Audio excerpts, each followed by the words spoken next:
So in 2026, the Canadian province of British Columbia is planning to do something huge. They're going to stop changing the clocks forever. Now, this move to adopt year-round daylight saving time, it's way more than just ending a minor annoyance. It is a massive social and economic experiment, and honestly, the consequences are already starting to ripple across North America. Okay, so to really get why BC is doing this, we're going to first dive into the wild history of daylight saving time itself. Then, we'll look at BC's bold move, the huge health debate it's kicked off, the surprising economic costs, and finally, what this all means for the future of time on our continent. You see, to really understand the weight of BC's decision, you have to go back. You have to look at the century-long and often totally chaotic history of this policy. It wasn't born out of convenience, not at all. It was born out of a global crisis. I mean, look at this. This policy has been unstable from the very beginning. It was first adopted during World War I as a way to save energy, but it was immediately repealed after massive protests from farmers, whose lives, run on the sun, not the clock. Then it came back as wartime in World War II, and after that, it just evolved into what historians call clock chaos. And get this, a U.S. experiment with permanent summertime back in '74 failed spectacularly after just one dark winter because of a huge public outcry. So how did this long, messy history of debate lead to British Columbia just deciding to go it alone? Well, for years, the province was kind of stuck, just waiting for its neighbors to the south to make the first move. This number, this is what changed everything. 93%. In a record-breaking public survey, the people of British Columbia spoke with a nearly unanimous voice. They were just done with changing the clocks. I mean, a result that overwhelming gives the government a clear, undeniable mandate to act. But for years, BC and the entire U.S. West Coast were trapped in this classic policy gridlock. It's like Washington, Oregon, and California had all passed their own laws to move to permanent DST, but they needed a final sign-off from a U.S. Congress that just never acted. So everyone wanted to make the change, right? But nobody wanted to be the first one to jump and risk being totally out of sync. And that's when BC's government made a pretty radical strategic shift.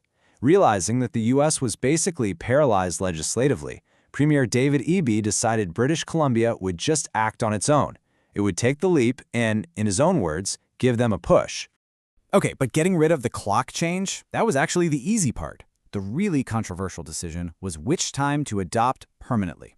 And this choice, well, it sparked a fierce debate, pitting what the public overwhelmingly wanted against what scientists overwhelmingly said was best for our health. So here's the heart of the conflict. On one side, you have permanent daylight saving time. It gives us more light in the evening, and it's what that 93% of the public wanted. But on the other side, you have permanent standard time, which lines up our social clocks with the sun. It's what our bodies are actually designed for, and it's what pretty much every major sleep science organization on the planet recommends. Scientists have a name for what happens when we choose permanent summertime: chronic circadian misalignment. Essentially, it forces an entire population into a permanent, low-grade state of social jet lag.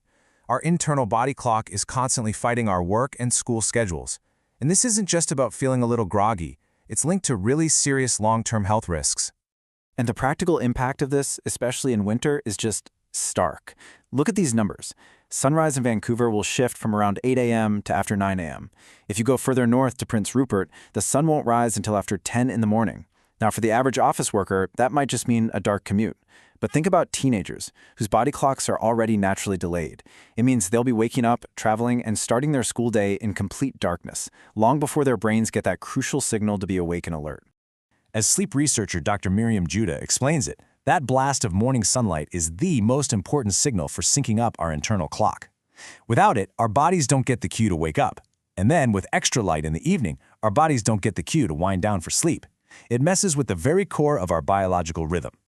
But the argument for permanent daylight saving time is powerful, and it's all about quality of life. For a lot of people, that marginal benefit of an extra hour of evening sun gives a huge boost to their mental health, especially during those gloomy winter months. It means more time for recreation, for family activities after work. We're talking about 192 extra usable daylight hours a year. And supporters will also point out that, hey, cities like Paris function just fine with very late winter sunrises. So, beyond the whole health debate, BC's decision to go it alone creates a pretty big economic shockwave. I mean, being out of sync with your largest trading partner, even for just a few months a year, well, that comes with some real, tangible costs. So, this raises the critical question for business leaders. For 4 months, every single winter, from November to March, British Columbia is going to be 1 hour ahead of Seattle, Portland, and all of California. What does that actually mean for an economy that's so deeply intertwined? These costs, they just ripple across every sector. Take financial markets. The time difference forces a costly seasonal recalibration of these super complex algorithmic trading models that rely on perfectly synchronized market openings. The tech corridor between Vancouver and Seattle? Suddenly there's new friction for meetings. Cross-border logistics? They have to navigate a mess of scheduling confusion. And for airlines, it's a nightmare of rewriting winter schedules to avoid congestion at Vancouver's busy airport. And the business community has been really vocal about this. The Greater Vancouver Board of Trade warned this move could make the region less competitive, creating what they called an unwelcome distraction for companies trying to operate on both sides of the border. And this creates some truly bizarre real-world chaos. The best example is the small U.S. town of Point Roberts. It's an American exclave you can only get to by land by driving through Canada. For 4 months a year, its residents will literally have to cross a time zone just to go to the grocery store or see a doctor in BC. People have joked they'll need to wear 2 watches just to live their lives. But here's the thing, BC's move isn't an endpoint, not at all. It's a catalyst. By jumping first, the province has kicked off a potential domino effect, forcing a continent-wide conversation about time itself. And this immediately puts immense pressure on its neighbors. Think about Alberta. They're now suddenly sandwiched between Saskatchewan to the east, which has been on permanent standard time since the 60s, and BC to the west on permanent daylight time. The pressure for Alberta to finally pick a side and stop changing its clocks is just huge now.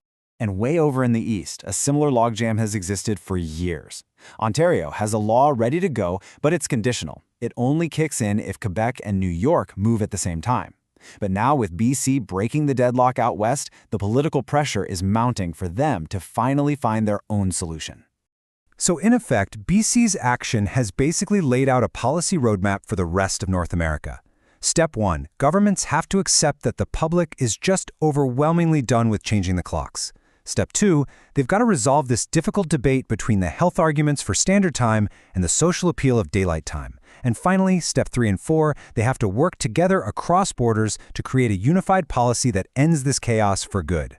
So in the end, British Columbia's unilateral action is really a massive real-time policy experiment. Yes, it's creating some short-term economic friction, but it has absolutely forced a long overdue reckoning with a policy that's a century old. The path forward for North America now seems to demand a coordinated approach. First, acknowledging the public's desire to end clock changes. Second, resolving the scientific debate between standard and daylight time using actual evidence.